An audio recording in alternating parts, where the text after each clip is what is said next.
Grace, you've developed G-Trans.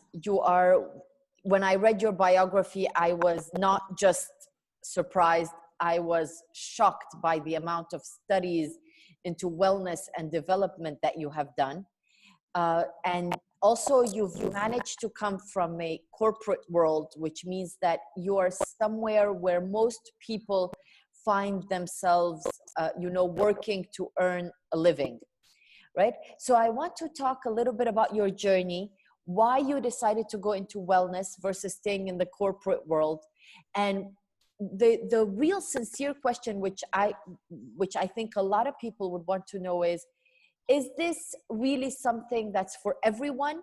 Or do I need to leave my job in the corporate world to, feel happy and be well? Or is it possible that I can be a successful entrepreneur very much in the business and also, be part of a wellness program? So I think that these two worlds, if you can really just open up your story, open up your heart to us, that will be amazing. Yes, thank you, Jana. Just a quick brief about me. I embarked on my career as a lawyer. And the reason I embarked on law was convenience. I was always into medicine and wellness ever since I was a child. I was a writer and I was into science. And for me, law was not something. And then it was convenient. I started the law journey and it turned out very beautiful. So I didn't stop here from one master's degree to the other until I finished 5 master's degrees. I was everywhere, Harvard, University of London, you name it. Along the journey, there was some voice in me the whole time telling me, this is not it. This is not it. So I, like everyone sometimes tries to do, I started to dig deeper and deeper and started learning and learning and learning and learning. And now I'm into this field basically because I'm so passionate about it. So as I will explain throughout the session with you, Jana, is that if you find a passion and a talent that you have and eventually try to make money out of it, you will not work one single day of your life. Now, to answer your question on corporations, I love the corporate world, and that's where I embarked. What I'm going to say does not mean that a person needs to give up their job, but what they need to do is find ways to make it pleasant if they are doing what they're doing. So I will walk through the process of the mindset, which is the base of the conversation today. All right, so let me just begin. Let's begin somewhere. So relationship with money. I think that's very important. We all have a relationship with money. So it's not like whether it's love, whether it's hate, whether it's fear, whether it's abusive, whether it's, there is always some relationship that is involved in money. Can you tell us a little bit about what kind of relationships with money exist? Okay, I would love to answer your question at the end of what I'm about to explain, because the puzzle will be all put together, if I may. Yeah, sure. So I would like, yes, thank you. I would like to invite the viewers to listen to what I'm about to say with curiosity. They don't have to really integrate it in their neurology directly. However, please listen with curiosity and with an open mind. And one of the things I have learned in life is to operate from a standpoint of, I don't know what I don't know. And this way I become very flexible and I can accept whatever I encounter in life. It be through relationships or with clients, etc. Are you with me, Jana? Yeah, I'm with you. Yes? Okay. I can hear you. All right. So And always, it's my motto in life: learnings, learnings, learnings. Things don't stay the way they are in life. So they either grow and expand or die and disintegrate. And learnings help a person to grow their neurology and expand. So from this standpoint, I'm going to start my conversation. Well, people fail with financials for so many reasons. I'm going to mention a few which are going to make sense in the end. So either they listen to the wrong people.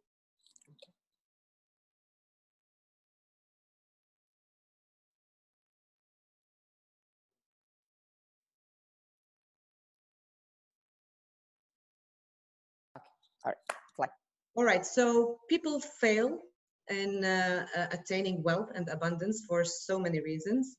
I'm going to mention a few.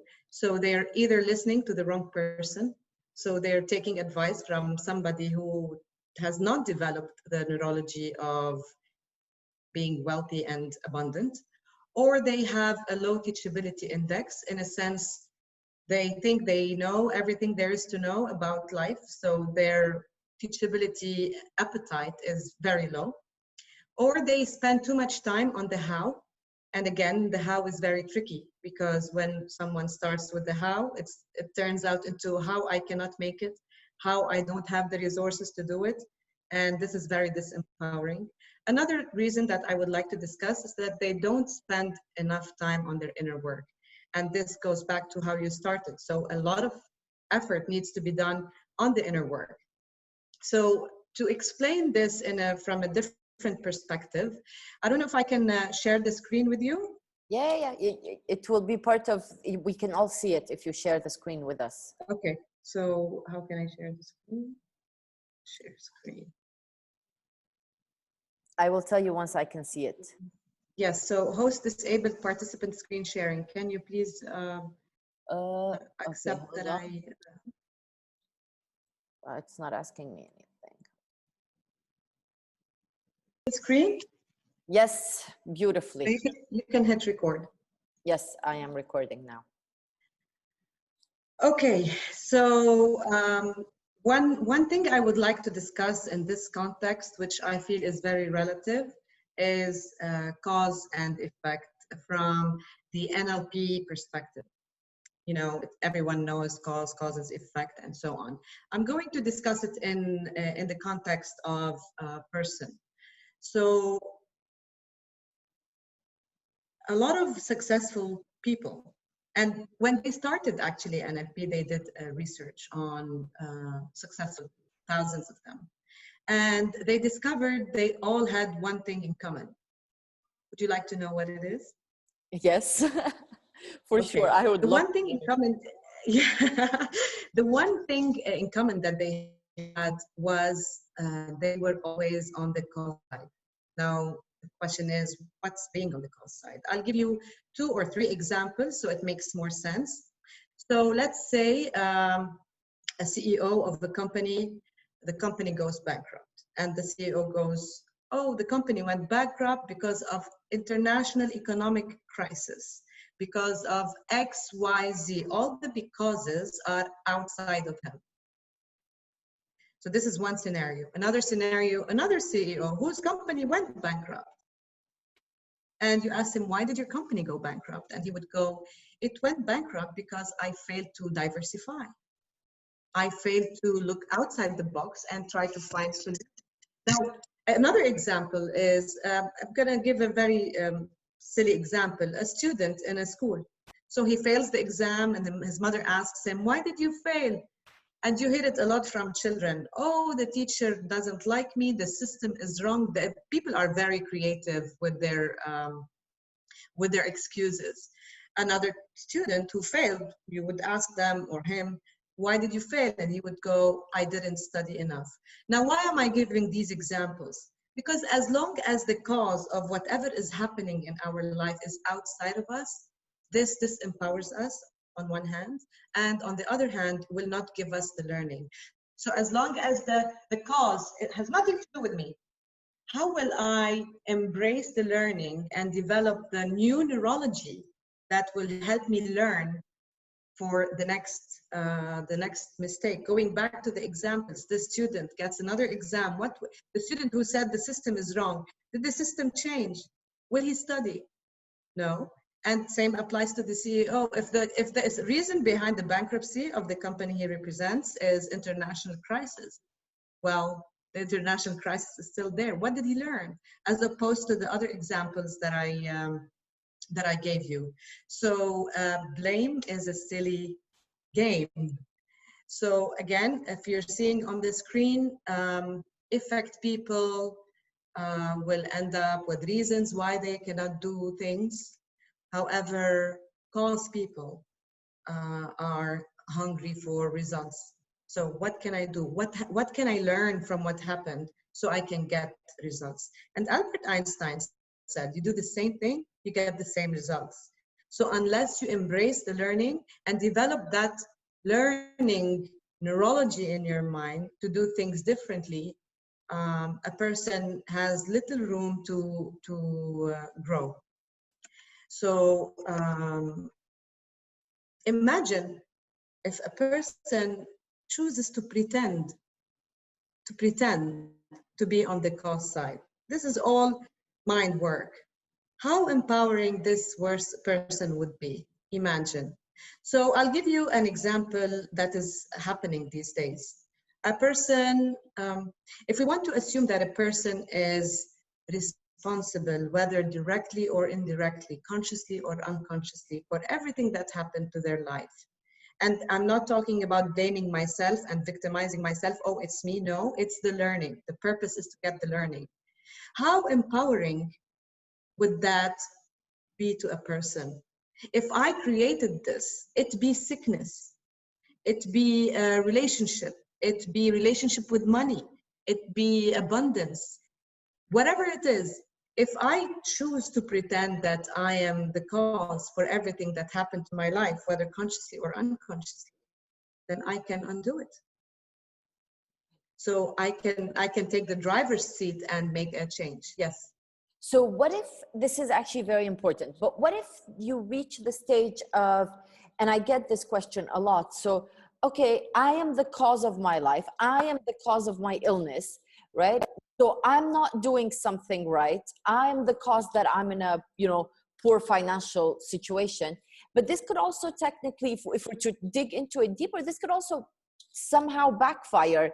If I say to someone, well, you know what, the reason you failed your exam is entirely on your shoulders, then, they could look at their life and be like, well, you know what, I don't know how to do anything right. And, sink even deeper into disempowerment. So how does that, I know this is a challenging question perhaps, but it's funny enough, and I hope the audience knows that I didn't prepare for it. The answer is the next slide. All right, let's go. All right, good. So this slide, so which side are you on? Which side do you choose to pretend? If I don't want to take it too much into the depth of it, if I choose to pretend that I am the cause of everything that's happening in my life, whether consciously or unconsciously, whether thing I did or didn't do. Again, I mentioned before, it is not healthy for a person to beat themselves up and say, I blame myself for this. No. It is the learnings that I'm looking for. It is, what did I learn from this? Again, as I started the conversation, listen with curiosity and then look at what happened with curiosity. So it takes me to my next slide. So R stands for results. All right, results. Results in our lives are the sum total of everything that we have done or not done. You are where you are today. Please push back at me. I love questions. Yes. So you are, or I am where I am today is a result of things that I did or I didn't do. Okay. Therefore, I chose to have 5 children. I chose to be a lawyer. I chose, every moment in our life is a choice. So if we approve of the fact that every result in our life, now the result is now, is some total of whatever I did or didn't do in my life, then what got the result? The behavior. So I behaved in every single moment of my life in a certain way, thus the result that I am at. Now, it is very important to stop at the behavior. Behavior is very tricky because 95% of what we do is unconscious. 95% of everything we do in our day and night is unconscious. So you slept. Who slept you? You're digesting. Who's digesting you? You drove to work. You were thinking about something else. Who drove you? You woke up, did your morning routine, blah. Who did that for you? Especially when you are somewhere else. So you gave your 95% autopilot, and again, 95% runs on autopilot. And you were in your consciousness somewhere else. So knowing that 95% of our behavior is unconscious, what dictates our behavior? It's our state. And what I mean by state, your state in the now. I'll give you an example. If I am very angry, I will have access to limited behaviors. I will explain this more. So if I'm in a resourceful state, I will have access to resourceful behavior. If I'm in a negative state, I will have access to negative behavior. So no matter what's happening to you, if you are in a resourceful state, you will have access to those. Equally, if you are in a negative state, you will have access to negative behavior. It be anger, limiting decisions, and the list goes on and on. So basically, okay, so just a quick question. So yes. It brings us back to an example that I once saw as an experiment, is that you could show the certain number of participants were asked to do an exam, and every time they failed to answer the question, they were given a sad face. And a state of them were actually not very happy and depressed, and some of them were happy and, you know, really doing well. And both their perception was, even though both got equally wrong answers, hypothetically, because they tricked the exam, the positive people said, oh, well, it's okay, I can, you know, move on and just study a bit more, while the sad and depressed person decided, this is the end of my life and this exam is a total ruin. Is that what we're referring to here?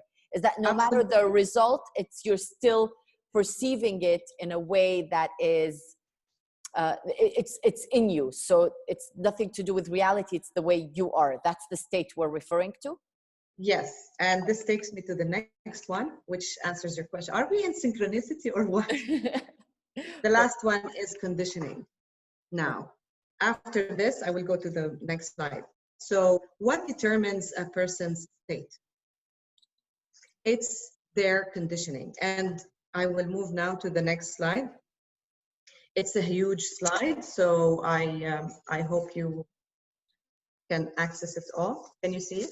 Yes, I can see it. All right. So as you can see, we are collectors of data through our 5 senses. So we see, we touch, we hear, and this is, I'm explaining it very concisely.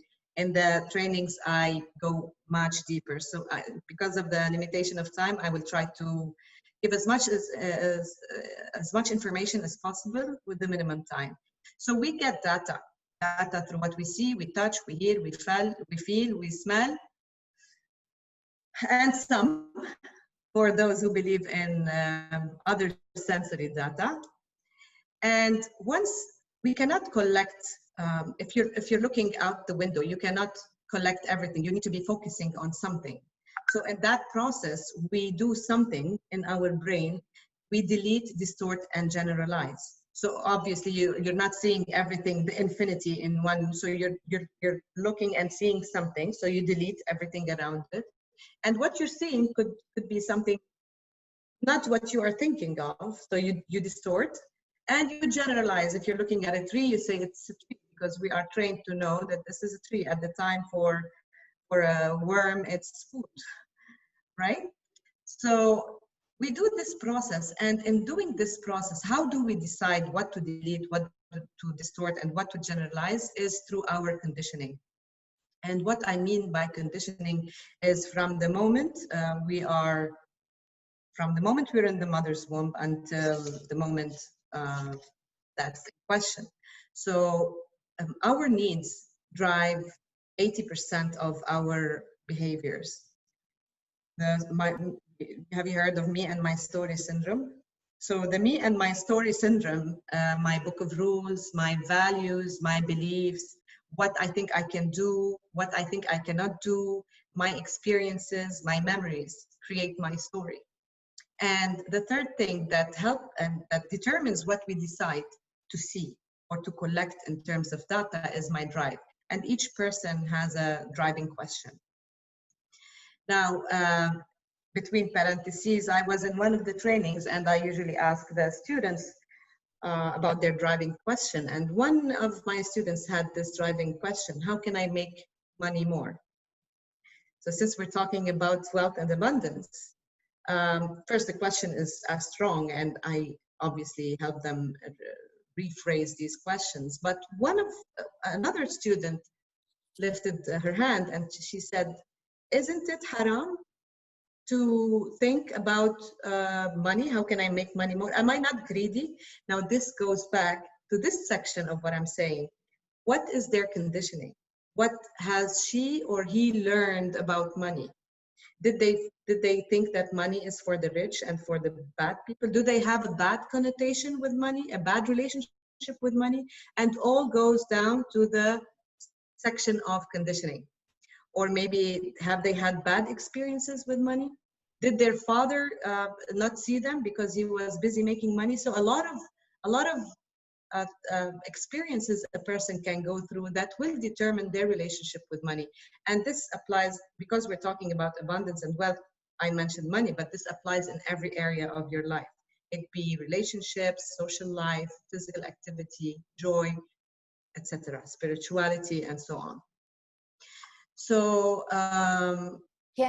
Grace, just one quick question, which I'm curious about. Sure. Now that we know this information, can a person discover this through studying, or do they have to go through, for example, one-to-one sessions, through trainings, or is it something that life sort of throws at us? Just this is the idea, discovering these conditionings that we have. Okay. If we go back to the previous slide, the first one was results, if you remember.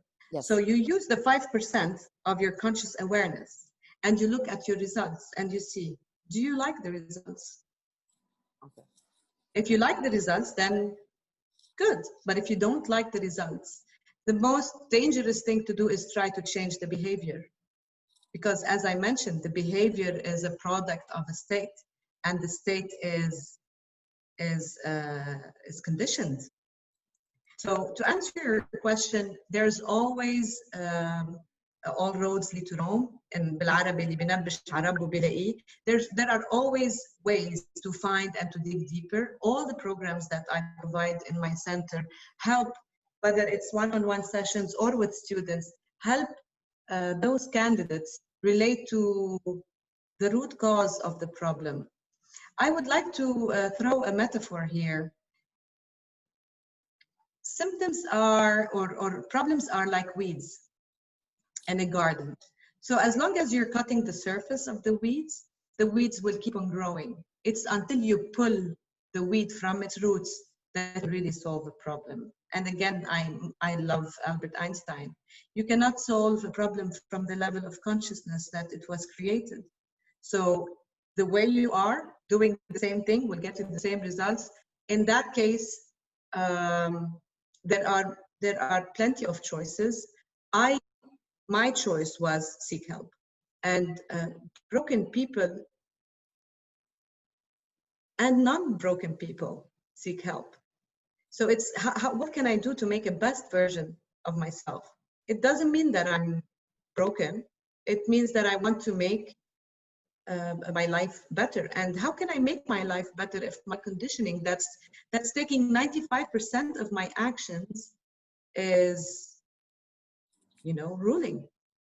So going back to the state, this is similar to the slide I ran before, but more into details.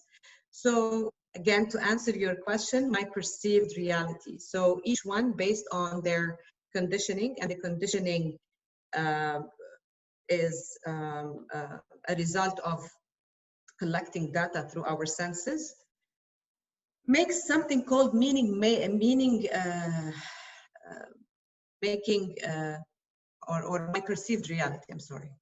So let's agree that there is no absolute reality. Each person has their own reality. Twins, together, they were born in the same 2 seconds, 3 seconds apart, and each one of them has their own reality. Each person's reality is based on their perceived reality and not the absolute reality, because of the formula that, or how the data was collected. So they couldn't have gotten infinity. They must have deleted, distorted, generalized based on their filters. So together, my perceived reality with my physiology determine my behavior. Now, we talked a little bit about the state. Now we're going to talk a little bit about the physiology. People tend to pick up habits like sitting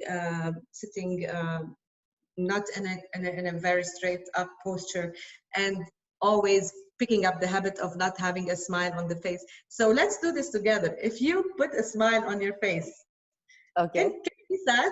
Can you think of something sad now? No, not really, because I'm trying to smile. Well, the physiology together with my perceived reality determine my behavior, and my behavior will determine my results, and the cycle goes on and on. My results form my experience, and my experience gets integrated in my conditioning. So this is basically what happens. Okay, yes.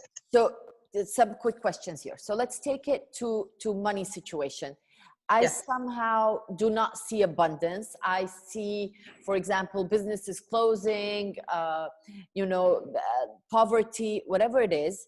So then I begin, I'm just giving one simple timeline. So basically, what happens is that I delete some of this information, or I reinforce some of this information, right? So for example, it suits me now not to go and apply for a job or not to open a business. So I start telling myself the story of like why I shouldn't open a business, and look at everybody else. Everybody's closing, everybody's failing, all these shops are closing, right? So then that takes me into my reality. On a practical level, that takes me to my reality, and my reality is now where I am just at home, not living my potential, not receiving abundance, and my behavior becomes destructive, meaning I'm a little bit more angry, I could be more ill potentially physically, and all of these things, which then fuel my results. Is that what we're saying? Which fueling now my life, which is going to take me back again into seeing even more poverty and even more shops closing. And the thing is, now that's the cycle we're referring to. Yes. Yes. I will give some advice in the end, if I may. Yeah. But the thing is, when you believe your story, it becomes part of you, and when it becomes part of you, you're embarking from fear. Okay. And how much can you achieve with fear? I'm going to give you a simple example. Have you heard of the word upset? When a very primitive football team wins a very or a tennis player wins not unexpectedly. So what would the coach tell the football team or the tennis? Go stick your tail between your legs and go, you're going to lose? Or does the coach tell them, look, it has happened in the past that an upset happened and someone won, and you go and fight and do whatever you can and the best you can. So imagine these two teams. How will this team play? The one that's sticking the tail between the legs, and how will that team play? So it's a matter of mindset. Absolutely. I hope I indirectly answered your question somehow. Yeah, absolutely. So, and again, the mindset is a bundle or a bouquet of things that I explained in the slide. okay, and this boils down to, so in this slide, just to what you were referring to as the relationship with money is literally based on the results that are coming back and fueling this reality, right? That's how the relationship is created.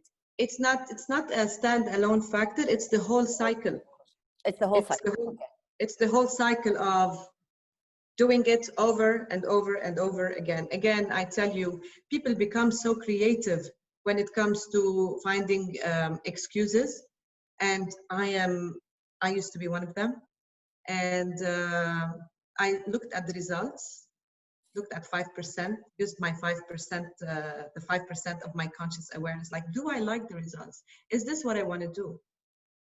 And it's always helpful to doubt the doubter. Okay. I like this. Doubt. So again, I'm going to talk a little bit about doubt. All doubts are limiting beliefs. Wow. Okay. So if you find yourself doubting, say, yeah, seriously, who's doubting? So get yourself in that consciousness state where you are an observer of your doubts and your limiting beliefs, limiting decisions, negative emotions. I believe when a person raises their consciousness level of observing who is the thinker and who is the doubter, it's one of the key to starting or to paving the way into better results. Now, and no hard feelings here, no matter how smart a person is, no matter how much they have done. They cannot solve the problem as long as they are misinformed about the problem. So, and to answer your previous question, does it help to get help? Absolutely. Because people need to know what their problem is. If they knew what their problem is, then there's no problem. Exactly. So let me talk a little bit about consciousness, because this is the consciousness expo. Consciousness is the principle that allows us to see creation and all that it entails. And in that context, you have the ability to be aware of what you create with your thinking. So again, this is a continuation of my previous statement. So imagine everyone could raise their level of consciousness using these the two little formulas. So the only eyes that your neurology, that your body knows, are your mind's eye. Okay. So there are no eyes inside. And these eyes, these pair of eyes, are data collectors. What matters is your mind's eye. What is your mind's eye seeing? What is your perceived reality? What is your perceived fear?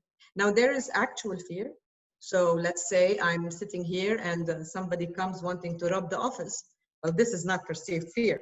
I'm being literally robbed. But if I live on the ground that someone is gonna, or is here, or is gonna, rob me, my body doesn't know this, because it's in my mind's eye. This is the feedback that I'm giving to my body and my neurology.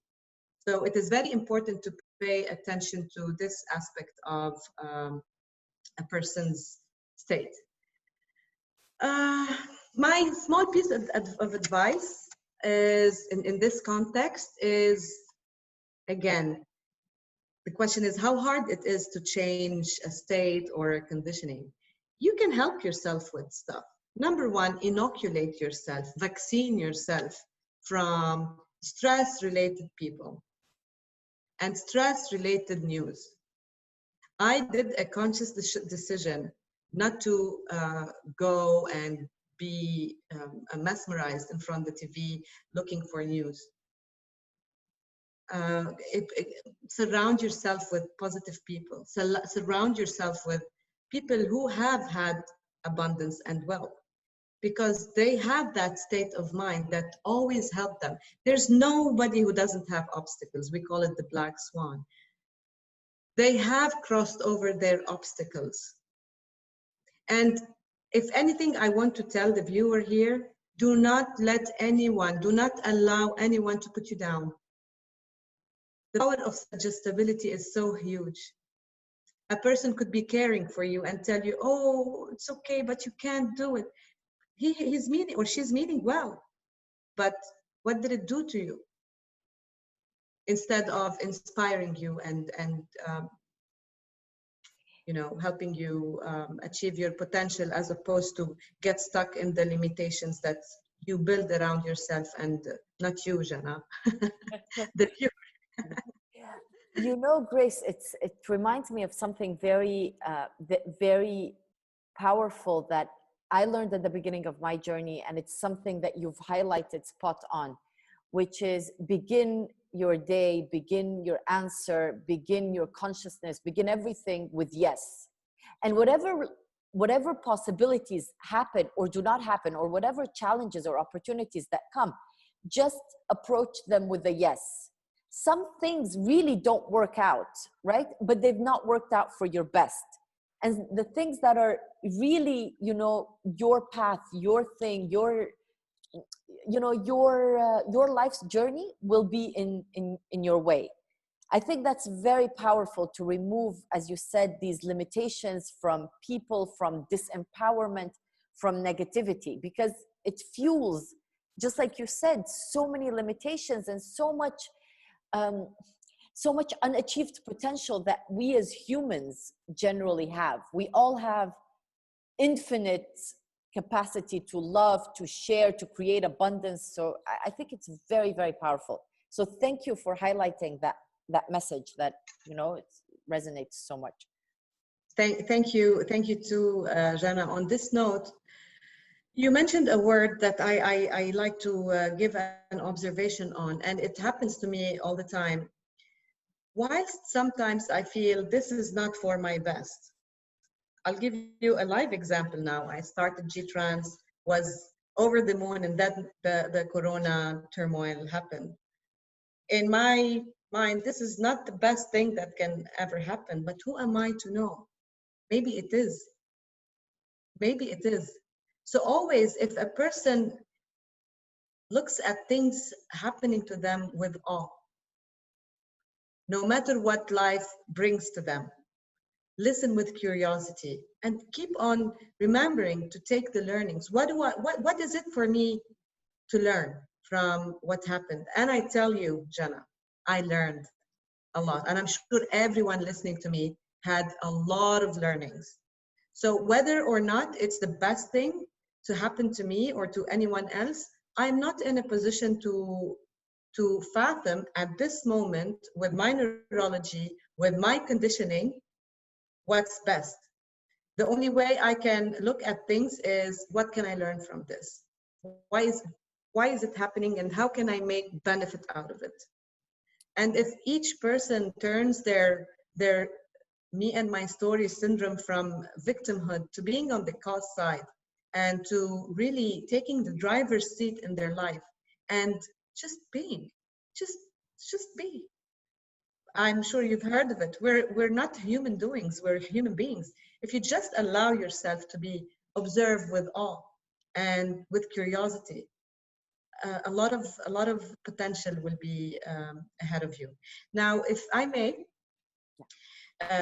talking about wealth, I have a few recommendations that I wrote them down yesterday before going to bed. So I'd like to share them. Please. All right. And I am a lawyer, and I spent 2.5 decades in my life studying laws. what I found most interesting is not the laws of countries, but the laws of the universe. These are principles that are happening whether we like it or not. Gravity is there, whether you approve of it or not. Sunshine is there, whether you accept it or not. Time is clicking, whether you like it or not. So there are laws that are there that if you tap into them, you would, again, with curiosity and awe, you would find that life is not really hard. If 95 of what you do is unconscious and you are living your true self, your passion, and you're congruent, and again, the 3 C's, my favorite part: clarity, certainty, and commitment. If you have these 3 factors, life becomes effortless. Always remembering the story. Now, anything that we say to others, and most importantly, going to NLP, things we say to ourselves, we are responsible for them because they're so powerful and they are suggestions to our unconscious mind. So again, going back to the observer or doubt the doubter, or the observer, or raising your awareness. For me, consciousness means awareness. So raising your awareness to the observer and really catching yourself. What am I doing? Am I thinking of what I want? Or am I thinking of what I don't want? Because if I ask you now not to think of a red book, what are you thinking of? A red book or a blue tree? So for a person to not think of something, they have to think about it and try in vain to delete it. So when I say I don't want poverty, what am I suggesting to my unconscious mind? Like a child, I was one of those parents who always did the mistake. From 0 to 7, we are very primitive. Our filters are being created and our personality is being created. So our critical faculty is pretty much like our conscious mind, a child. So if a child goes to the TV, you tell, no, don't touch the TV. And what does the child do? Like, TV? They don't get the thing, don't touch TV. They get TV, so they go to the TV. I used to think, oh, this child is stubborn. But it's not. They don't know what, instead of telling them don't touch the TV, you bring their attention to what you want, where you want them to go. Did you see the dog? Or whatever. And the unconscious mind works this way. Why do you want abundance? Why do you want wealth? Is it because you don't want poverty? And then when you say the word poverty, what are you suggesting to your unconscious mind? And the unconscious mind, again, takes over 95% of your behavior. Think of it as a genie, and it will tell you poverty, here you go. A lack of relationship. I want to be in a relationship, so I'm not alone. What am I suggesting to my unconscious mind? Being alone. So I will not be able to see, again, going to the data collection, I will not be able to see because I see through the filters that are there because of my conditioning and how I condition, what I say to myself. I'll move on to the next point. It is very important, again, in the context of wealth and abundance, for a person to turn their passion and talent into money-generating business. I mentioned it before. Create value to what you have, and then ask for money in return. And make sure it is not only for you, because if it's only for you, it won't be sustainable. So again, in the master track, for you, that means that your initiative or your idea is no, only for you. So it doesn't have any value to the person. It's just muda. Okay. So it won't be, as a business, it won't be sustainable. And I'm sure there are so many people out there who have values for different things. Again, it doesn't matter as long as you have created a value to whatever you are offering in terms of business. I mentioned this earlier. If we view wealth from a place of scarcity, we tend to hold back and let fear rule us. And again, fear is if I want to put emotions and in a straight line, fear is at the very bottom, while love is at the very top. So imagine from a place of fear, what is your behavior? What's is your behavior going to be? Again, changing your mindset and make wealth a game that you want to win. I like that. That's very powerful.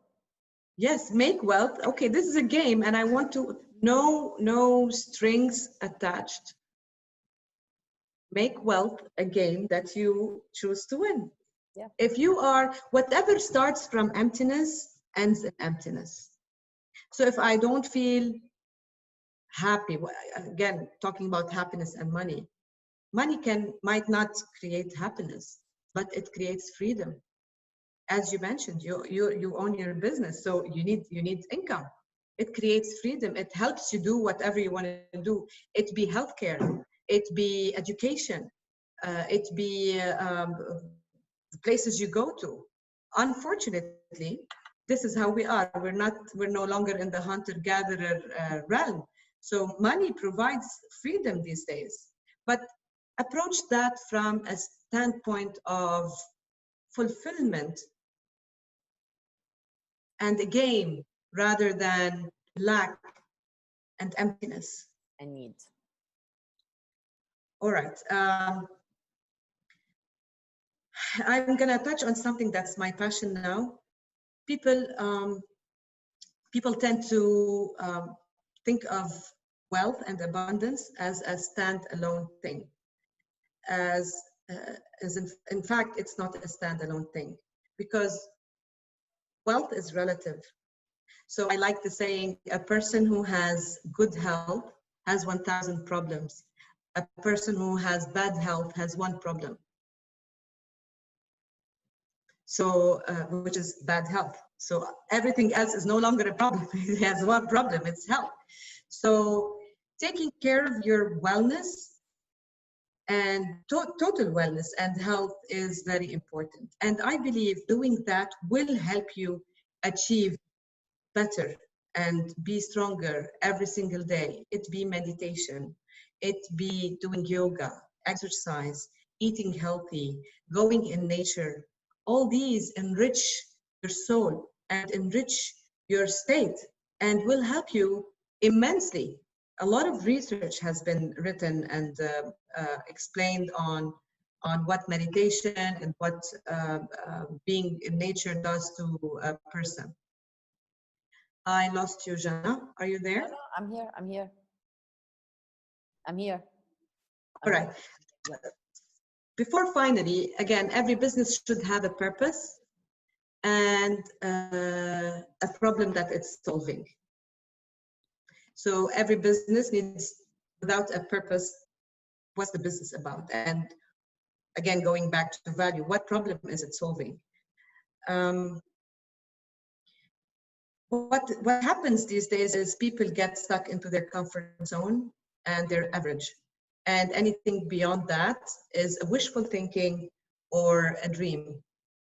The dream will not become not a dream until you put things in action and a plan and you show up. So I will run quickly into the second slide, which is goals. Again, 95% of corporations fail because they don't have goals. Do you want to show us the slide, or you're going to walk us through it verbally? Because I can't see the slide. Oh, okay. No, it's here. I can see it. It's now here. Okay. Yeah. So I was saying 95% of corporations fail because they don't have goals. They have dreams. So I'm sure you've seen something similar to this, if not this. It's what are goals? A lot of people have a confusion with goals. I'm going to go through the slide. Goals need to be specific and simple. So let's say in the context of abundance or wealth. If you say, I want to make more money, and currently you make $1,000, $1,000 and 1 cent is more money, right? True, absolutely. Okay, so the goal needs to be specific and simple. The goal also needs to be measurable and meaning to you. Let's say in the context of weight loss. If a person wants to lose weight because his wife likes him thinner, that's not meaningful to him. Or if someone quits a bad habit just for the sake of someone else, that's not meaningful to them. So again, they need to be congruent with what it means to them to achieve that goal, and it has to be very subjective and measurable. So I want to make money by June. I want to make my first X amount by, so measurable goals. A, as if now achievable all areas of your life. Again, I'm a mother of 5. I don't know if I mentioned this to you. So if my goal is to be around the world, speaking and every week in a country, does it cover all areas of my life? Does it cover my motherhood with my 5 children? Does it cover my relationship? So do not prioritize value, opportunity over value. Always remember what you value in life. Because the 5 most things you value in life are your drivers and form part of this slide that I showed you, your conditioning. So always remember what you value, because a lot of things will be lost in translation and you will lose the drive. So again, realistic, responsible, and ecological. I will start from the end. Ecological. What I mean by ecological is win-win. So as long as everybody's winning, everybody's happy. And this is one of the things that I go by in my life. If it is win for me and win for you, it's good. If it's win for me and not win for you, it's not ecological, and the other way around. Realistic, so I can't say I want to lose 20 kilos in 1 week. I want to make $10 billion in 6 months, you know, so it has to be kind of realistic. I have a lot of say on this, but let me stop here. And responsible. Responsible goes hand in hand with ecological. Timed, T for timed, and toward what you want. Timed is to give, like, I need to start G-Trans on this date. By this date, I need to be, or I want, sorry, need is not a good word. So I want to do 1, 2, 3 on this date, so it's timed. Toward what you want. Going back to the unconscious / genie / child formula. If it is toward what you want, is how your mindset is set when you are thinking about your goal. Like, why do you want to make money? Is it to, and I had one client one day and I asked him, why do you want to make money? And his answer was, so I don't sit behind the desk all my life. Now, having explained what I explained, where is he heading? Oh, not very far. He is heading towards sitting behind the desk his whole life, as opposed to answering, I want abundance for freedom. So again, going back to abundance and wealth, if the standpoint is not money per se, but freedom, that's where a person gets their inspiration. So we create from the ether. We have an idea, we make it into reality, and we get that inspiration. And we always need to remember that no matter what the obstacles are, remember that feeling, that sparkle you had when you had that inspiration, and keep it growing. Finally, I like this, and I always do it. I do this exercise. I ask, I know when I'm successful or abundant or wealthy, when, and 3 points. Okay. Always ask, whatever you want to do, ask, I know when I'm wealthy or abundant, when, 3 points, and fill in the blanks. And you will see how much things will unfold and become clearer to your vision and mission and your. So I love this exercise. There are 3 points. So it's basically saying, I know I am abundant when, and then you fill in saying, when I have a house, when I have a career, what are we looking at? So is that how the exercise works? In the context of, if let's say you're talking about wealth in terms of money, yes. Okay. Abundance has so many connotations. Grace, can you share with us your contact info, whatever people can get, hold of your services, G-Trans? Yes. Yeah. I will finish with this statement, and the next slide is with has the detailed information. So the mindset is what separates the best from the rest. So on that note, I would like to finish my presentation. I didn't give it its right because each subject I discussed has a lot of detail to it. Hopefully in the future. So here you go, my contact information are on the screen, and I'd be happy to answer any questions you have. I missed a lot of the things that I wanted to write looking at the time, or I wanted to share, but it's fine. All right. Thank you very, very, very much, Grace. It was really a pleasure. You guys can watch this and please share it and, spread the word. One of the things that makes us living abundantly is by sharing our own abundance with people. And that's one of the things we're inviting you to do. Please share this information with as many people as you can and help empower them even more. Thank you very much. You can find this on IGTV, on Facebook, on all major podcasts, Spotify, the Apple one, most social media networks. All right, guys, thank you very, very much. Grace, it was literally a pleasure. I personally learned so much. I'm going to try the 3 points in every decision I make, and I'm going to really try to incorporate the SMART goals into my life. Thank you very, very much. If I may, before we part, discuss something. Yes. Now that you mentioned the sharing, it reminded me of this thing.